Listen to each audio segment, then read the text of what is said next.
You're listening to the Parents of Hardworking Teens podcast, episode 132. What to do with sources when they are provided in an exam, for an inquiry report, or maybe for an extended response.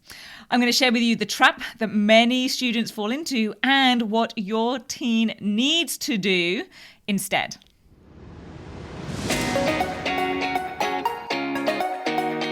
I'm Katie Jones, and with over 15 years in education as an award-winning high school teacher, international external examiner, and as a study coach, I've helped thousands of students skyrocket their results and confidence. And this podcast is where I share all my insights, tactics, and tips with you, the parent, so you can help your hardworking teen get happy, smart, and successful in their study, and have you both enjoy the journey along the way. This is the Parents of Hardworking Teens podcast. Hey there, VIPs. I hope things are going really great for you and your teens. I am mixed. We are having a ton of issues in the planning and preparation for our renovation, though I also know that that's probably exactly how these things are supposed to go. That's what I hear from everyone. And I do have to admit that I'm leaving a lot of it up to my husband right now. He is doing much better with that stuff than I would be.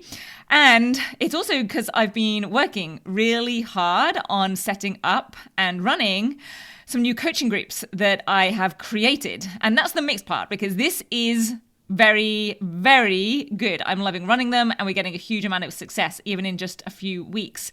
We've got the Study Smart Blueprint for Year 7 and 8 students, next level coaching for those students in Years 9 to 11, and now I've just sort of segmented off and I'm building Finish Strong for our Year 12s, or for any students who are in the lead up to their finals.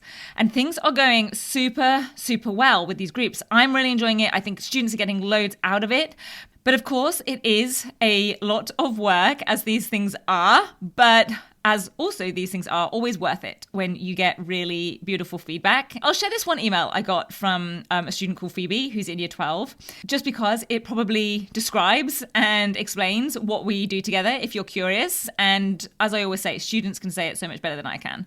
Phoebe said in an email to me, she said, "So many things have just clicked with me, especially regarding extended responses. I have found the most helpful aspect of the course to be the group calls. Not only do I learn through getting feedback on my own work, but I am also so surprised about how much I have picked up from the feedback that's being given to others. Thank you so much for all of your help, and I am so excited to keep working with you and with Gemma." Gemma being our English focus coach. Students also get access to Gemma as part of the group. So if you want any more information on any of those, just email support@rocksolidstudy.com. And depending on timing and when you're listening to this, there may be space, or we can add you to the waitlist, as these are strictly small groups only. I don't know. We'll see how everything works out. I'm going to be doing these groups for about 10 to 12 weeks each, more like 16 to 18 weeks for the Year 12s. And then I'm going to evaluate and see how things go and see, if this is something that I'll continue. But right now, it's very exciting and very energizing. And so I want to actually share with you today something that came up from a task that I was coaching a student on recently. It was their practice for an extended response exam question where they had to use and reference and integrate a selection of sources that they were given. And I want to share one thing that was keeping their response at a significantly lower level than they're capable of, than I know they are capable of. And that was that in a significant proportion of the response, they were simply telling me about the sources. And I want you to kind of put the emphasis on those three words, telling me about. Now, in this case, this was a geography assessment, and the topic was livability in relation to urbanization and the threat of flooding. And it was for a less economically developed country, because as you can imagine, it's for a very specific case study when they're given specific sources. So there were sources about population growth, about the development of slums, about the fact that these slums were built on the floodplains or along the riverbanks, and the issues with serving this increased population, the increased water demand due to the increased population, and there were other things as well. Now, what it didn't have, and this was interesting, what it didn't have on the selection of sources were any specific sources about livability. And that turned out to really essentially be the test of that question. Because, like I said, the question was asking about the challenge of livability. No, it was about livability. I'll get it right. It was about livability in relation to the challenges being faced. So first of all, the student had to determine what are the challenges. So there'd be increases in population and the issues with flooding. And they had to talk about how those things were going to impact livability.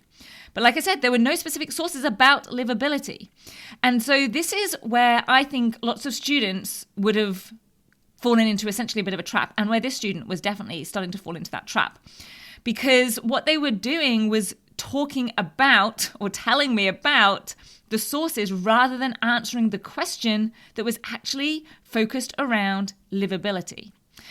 But it definitely can be hard to see these things and to be sure to focus on the right things in the moment, especially when you're under time pressure, which is exactly why I put so much emphasis whenever I'm training and coaching students on the skill of dissecting the question and then focusing their response on exactly what the question is asking, in what way, and at what level.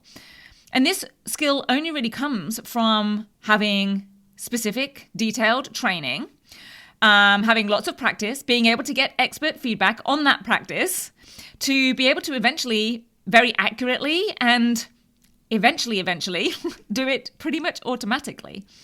But this student had somewhat fallen into that trap of writing about, of describing, and even, yes, explaining and linking some of the sources. But they hadn't then related them to the focus of the question. What they hadn't done was use the sources to help them answer the question or to respond to the question. Because the question did not say, what are some of the geographical issues in this place, or as shown by the sources? It didn't say, describe and explain the geographical challenges facing this city. Because if it had, then the student's response that I read would have been much more on track. What the question said was to analyze a challenge identified and how it relates to livability. And that is what made this an analytical task. It's what lifts it to the level of analysis rather than just identifying or explaining. Knowing the difference between explain and analyze is such an important part of high school study, especially in those upper year groups.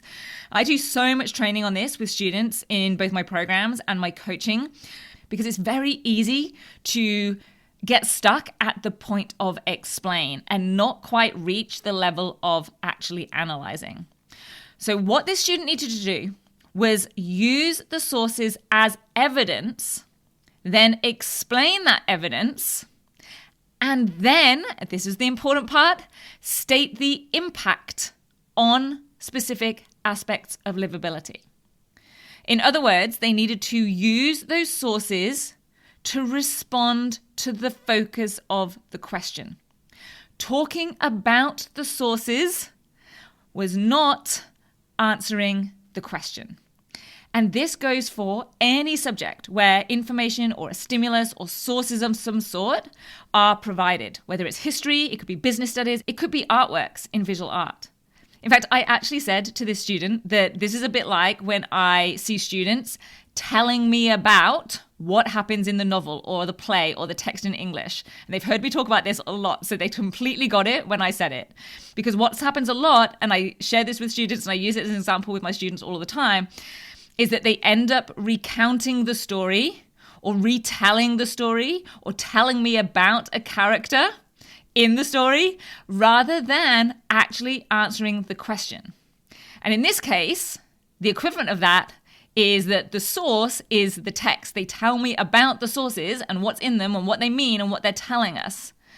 And if you've ever seen this happening with your teen and you're kind of aware that they're just writing about the text or the book or the play or the novel or whatever it is that they are supposed to be analyzing, If you'd like to hear more about that, then I would definitely recommend going next to find episode 114 on this podcast. It's called Don't Write About, Respond To. I will put a direct link to it in the show notes so you can go find that. And if you would like your child to have an expert eye on their study, their tasks, their writing, their responses in real time with detailed personal feedback, then drop an email to support@rocksolidstudy.com. And let me know what year group they're in so I can see if I have any spots available in the coaching groups that I'm running at the moment. I will tell you that they have gotten full, but this is the reason that I'm segmenting off a separate year 12 group. So who knows? There might be some space depending on when you send an email through. With that said, I hope that this has been helpful. I hope you have a great rest of your day, and I'll see you back here next time. Take care. Bye.